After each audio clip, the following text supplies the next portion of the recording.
Criticism is hard to take, but there's a gift in criticism. And if you decide to be a leader, to assume a leadership role at any time, it's important to build yourself into someone who can listen to that criticism and take it as the gift that it can be. If you're a perfectionist, it's a lot harder to do, and that was my difficulty in the past. So in today's podcast, I'll share with you how criticism can be a gift, and it actually is a gift. And at the end, I'll share with you how you can be in a conversation with someone who's offering you criticism so that you can take the usefulness that it might be giving you so that you can keep learning and growing. And I'll share how I got over my own self-criticism, at least my excessive self-criticism. And that's in today's episode number 22. Someone's at my door. I'm Lucy Gable, Integrative Leadership Performance Coach, author, speaker, and professor at the George Washington University School of Medicine grad program. And this is my podcast, Leadership, Life, Health, and Happiness.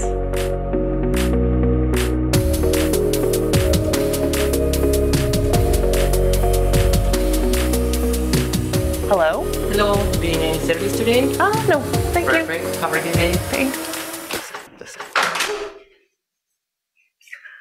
Okay, so I'm at a hotel room, but the show must go on, right? All right, let's keep going. So I'm here in Vancouver today, recording on my laptop computer. I just want to share a couple of experiences I had. You know, I frequently tell my clients, and I talk on this podcast about the importance of asking questions. And that applies to so many things. I had a couple of incidents that I just want to share with you quickly before I get into the recording of the actual topic. And that is, I went out for breakfast this morning, new city, just wandering around, found a lovely little French restaurant called the Twisted Fork. And the food looked great, but it didn't have a combination of the ingredients I really wanted. I just wanted something super simple: poached eggs, toast, and salad. So I walked in and I asked the manager if they could do anything that resembled that meal: poached eggs, toast, and salad. What could you do that resembled that? And he said, well, we can just make that for you. Voila! I got my ideal breakfast just by asking what they could do for me. It wasn't on the menu, but I figured he'd suggest something that was already there that would appease my desire.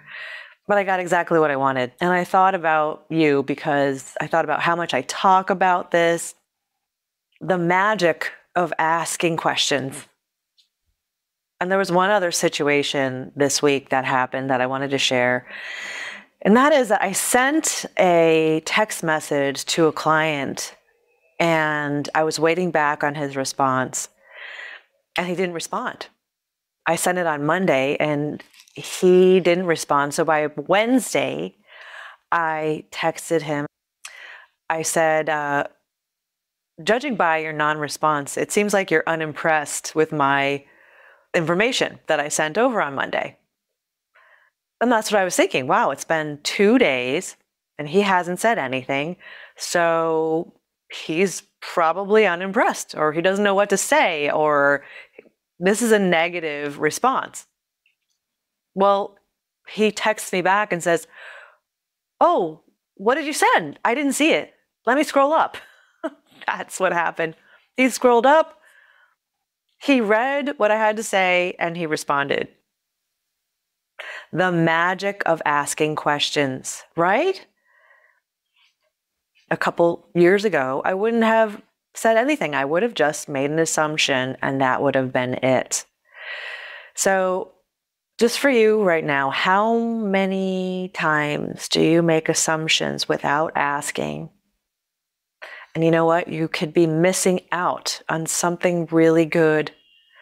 You could be missing out on the real answers to your questions or what's really going on in the world rather than what's going on in your mind. Okay, so without further ado, let's get into the topic at hand. Dealing with criticism from others and yourself.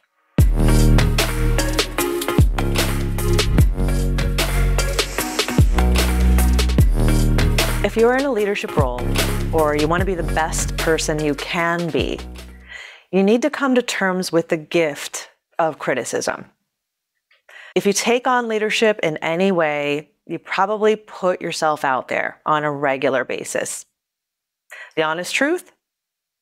You aren't a leader unless you put yourself out there sometimes. This is how we set standards. This is how we raise standards. This is how we create things. It's how we lead and inspire others.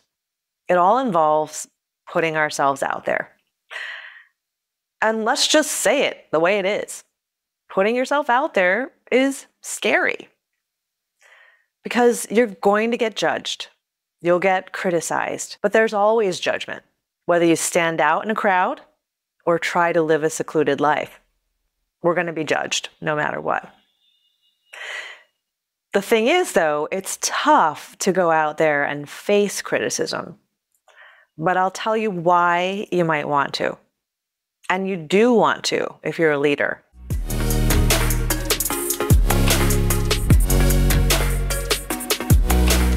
You could be someone who's sensitive to criticism, so just a little bit hurts.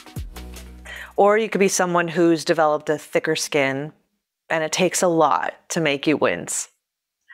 But we're all affected by criticism. I'm still probably in the more sensitive part of the spectrum, but I've gotten better through the years. And even if the criticism is meant to be constructive, it can still hurt sometimes. But it won't hurt so much when you know how to find the gift in criticism. The first thing to remember is criticism is data. Many times that one brave person is saying something that many others are thinking but don't know how to tell you. Even if it comes across as a complaint or a rejection, it's important data for you to have. So when you're in the midst of getting criticism, it's very important to ask yourself, can there be some truth to this? Is there something I need to pay attention to here? Is it possible that more people think the same thing? Why might this person be telling me this? There's going to be a lot to speculate about there, and many times you won't even know what the correct speculation is until you get more data. But it's important to think about it when you get it and file it away as learning. Listening to criticism and taking it as data will help you take it less personally, and that's how you find the gift. Sure, there are people out there who might just want to make you feel bad, but those people are usually on the internet, hiding behind a screen, and the problem is really in their own life. It's not you. Because really, what do people get by just throwing out some hurtful words? If there's no information for you to get from it, then don't pay attention. Yeah, it's not about you.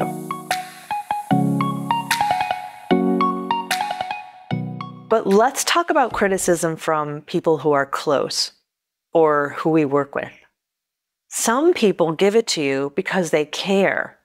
They want to see the project or the company or their work succeed. Sometimes they truly do want to see you succeed.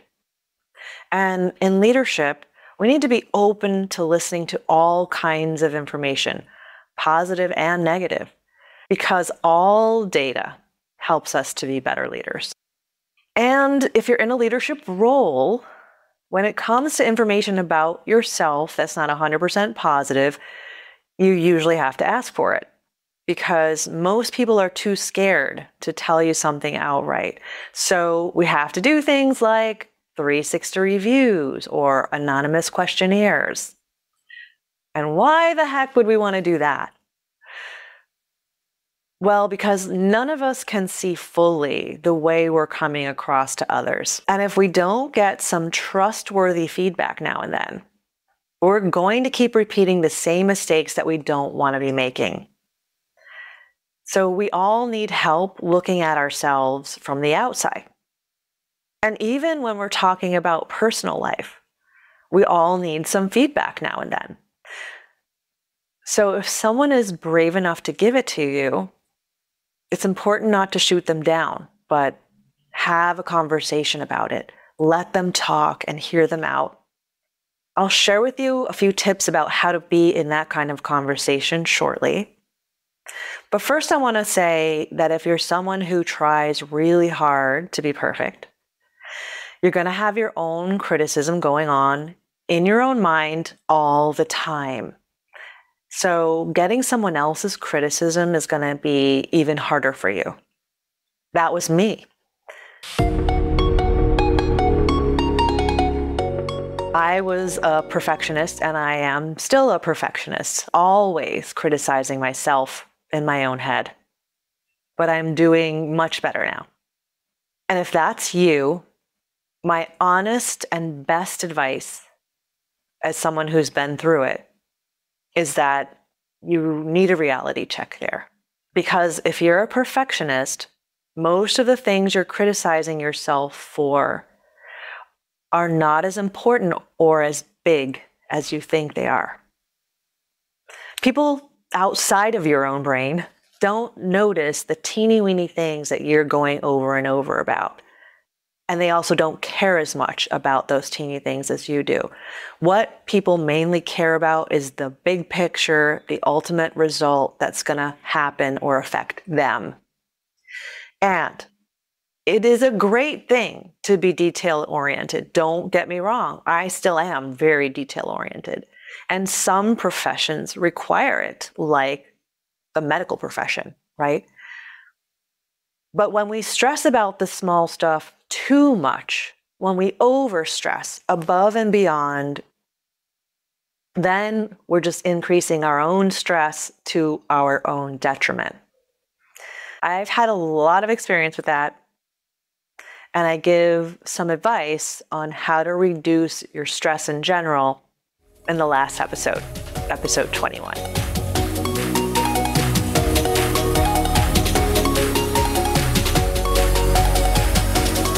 So basically what I'm saying here is you can be detail-oriented and not get completely down on yourself every time you don't meet your own expectations. And you want to start to understand what's good enough and what's going to really help the people that you're working to help do the job that you're looking to do. And when you're a perfectionist, nothing is ever going to be good enough. You've got to realize that. You're always going to see fault with things. So start practicing taking it down a notch with your own self-criticism. Step back and look at what you're doing from a bigger picture. And start to be a more balanced reviewer of yourself. Meaning, you already know really well how to find the things that are wrong with what you do. So start to work on finding things that are right about what you do. You may constantly put yourself down for things you didn't do perfectly. Start to talk to yourself more often about what you did do well. It's important to find that balance. When you can become more balanced in your own self-conversations, life gets a lot better. A lot better. You actually have a more realistic picture of yourself, and you can start looking at criticism from yourself and from others more easily as data instead of personal insults. So let's bring the leadership role back into the conversation one last time. Because every now and then, someone's going to come to you directly with either a criticism or a complaint. And sometimes, especially if you're hard on yourself, you will take complaints about other things as a personal affront. When you start to balance out your self-conversation, you'll be able to balance that out too. So this next point might be a little different, but I want you to consider it.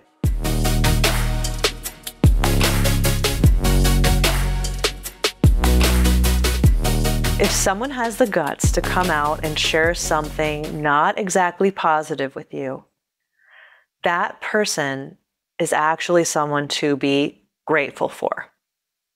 Because it's not easy to share something that's not 100% positive, especially if that someone signed your paycheck. And it's equally not easy to share with someone you love or care about. Because most people really don't enjoy inserting themselves into a conversation that could turn into an argument or hurt feelings. And because it's so hard, most people just don't do it. But then what a lot of people do instead is go talk about it and about you to somebody else. And honestly, that's the less courageous thing. That takes much less effort.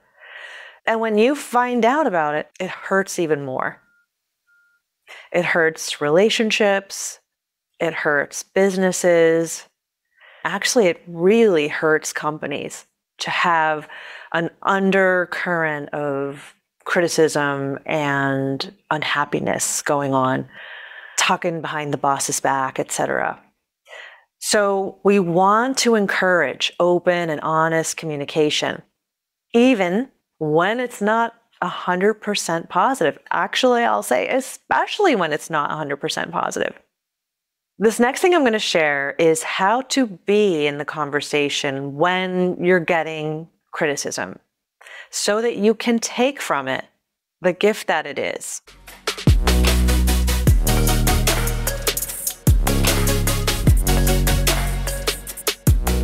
There are basically 4 points. First, say thank you.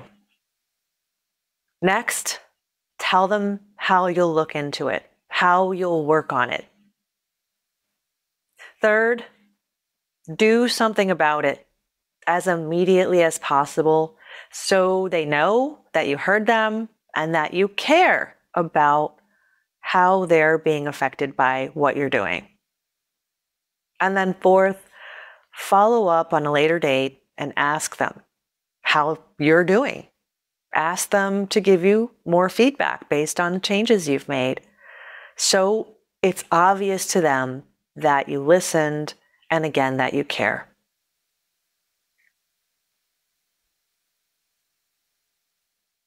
In a leadership role, you're often the one to have to give the criticism. And it's important to give it so people are open to receiving it and hearing it. Because after all, we say these things to help people get better when we're in leadership roles, right? So I've got some advice on how you can do that well in another previous podcast also. And that's called Behind the Scenes with Difficult Conversations. I'll put a link to that as well in the description. But the main point in this episode is that if you have someone that's willing to be upfront and honest with you about the not so good stuff, if they're willing to be vulnerable and put themselves at risk to share with you something that's not so comfortable to talk about, take it as the gift that it is so you can continue to grow and learn and become your best self in all circumstances. Let me know in the comments what you'd like to hear about next. And if you like this episode, give me some likes, because likes, comments, and stars are my only compensation for this podcast at this time. You can also pass this episode on to someone if you think they'll like it too. So now it's time for me to head out and check out Vancouver. This is Lucy Gable. I'll talk to you next time.